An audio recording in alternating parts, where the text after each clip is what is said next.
अभी मैं मरा नहीं था।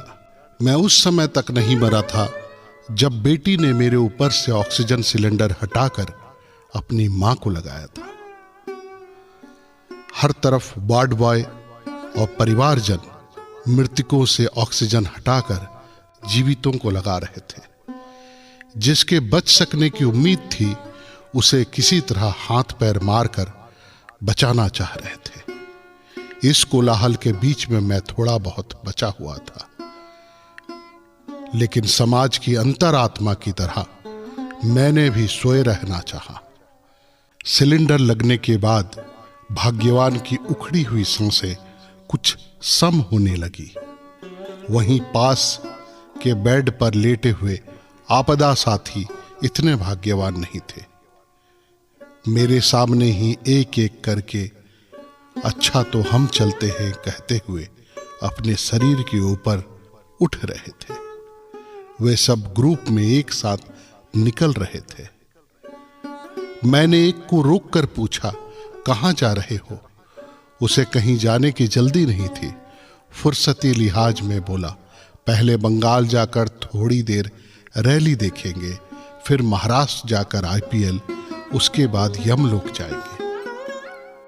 मैं सशंकित हुआ, क्यों, यमदूत नहीं आ रहे हैं क्या?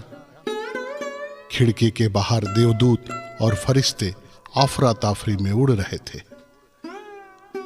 मैंने एक को रोककर पूछा, क्या बात है सर? फरिश्ता डॉक्टरों की तरह झल्लाया हुआ था। इतनी ज्यादा केसेस आ रहे हैं कि ऊपर दूतों का शॉर्टेज हो गया है। लोगों को ऊपर ले जाने का पूरा सिस्टम बिगड़ गया है। मुझे भी ले लीजिए सर, मैं भी वहां का माहौल देखूंगा। यहां का मंजर और नहीं देखा जाता। अभी कहां? अभी तो तुम्हें बहुत कुछ देखना है। अभी तुम्हारी ठीक से मौत नहीं हुई है। यह कहकर वो मुड़ गया। डॉक्टर सब मशीन की तरह लग रहे थे। नर्स अब नेता हो गई थी। हर परिजन को झूठे चुनावी वादे कर रही थी कि धीरज रखो, सब ठीक हो जाएगा।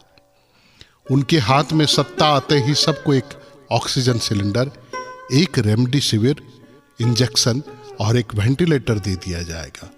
मरीज अभी भी भोली जनता की तरह उनकी बातें मान रही थी।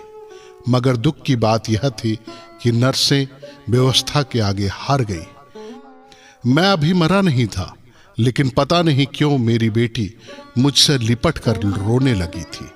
PPE किट में और सफेद मरीजी लिबास में मैं लिपटा, हम दोनों कफन का सामान लग रहे थे। उसके गले का हार ऑक्सीजन सिलेंडर की व्यवस्था में ही चला गया था।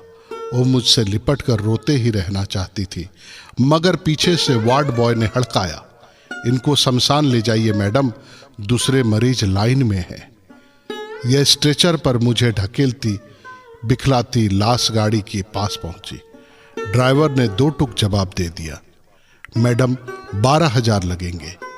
उसे अपनी कानों पर यकीन नहीं हुआ, मगर शमशान तो बस 5 किलोमीटर ही दूर था। उसने कहा, चलना है तो बोलिए, वरना अपने कंधे पर ही टांग लीजिए अपने बाप को।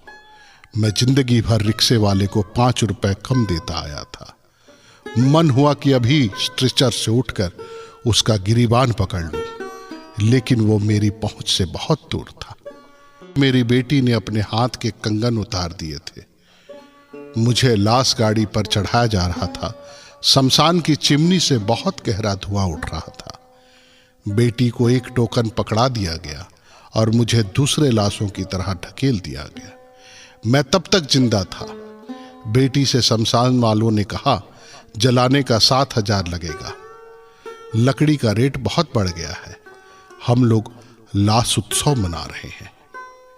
बेटी ने अपने शरीर पर मौजूद आखिरी आभूषण अंगूठी भी उतार दी। आगे की कार्रवाई फटाफट हो गई। जब मुझे लकड़ियों पर चढ़ाया जा रहा था तब तक मैं जिंदा था, और जब जलाया जा रहा था तब भी। लपटों के बीच से मैंने देखा कि पंडित बेटी से कुछ कह रहा था।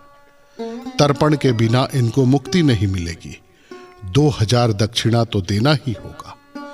कैश ना हो तो ई पेमेंट कर दीजिए। मैंने जड़ खड़ी बेटी की ओर देखा। उसके पास अब उतारने के लिए शरीर पर कपड़ों के अलावा कुछ भी नहीं था। अब मेरी मौत हो गई।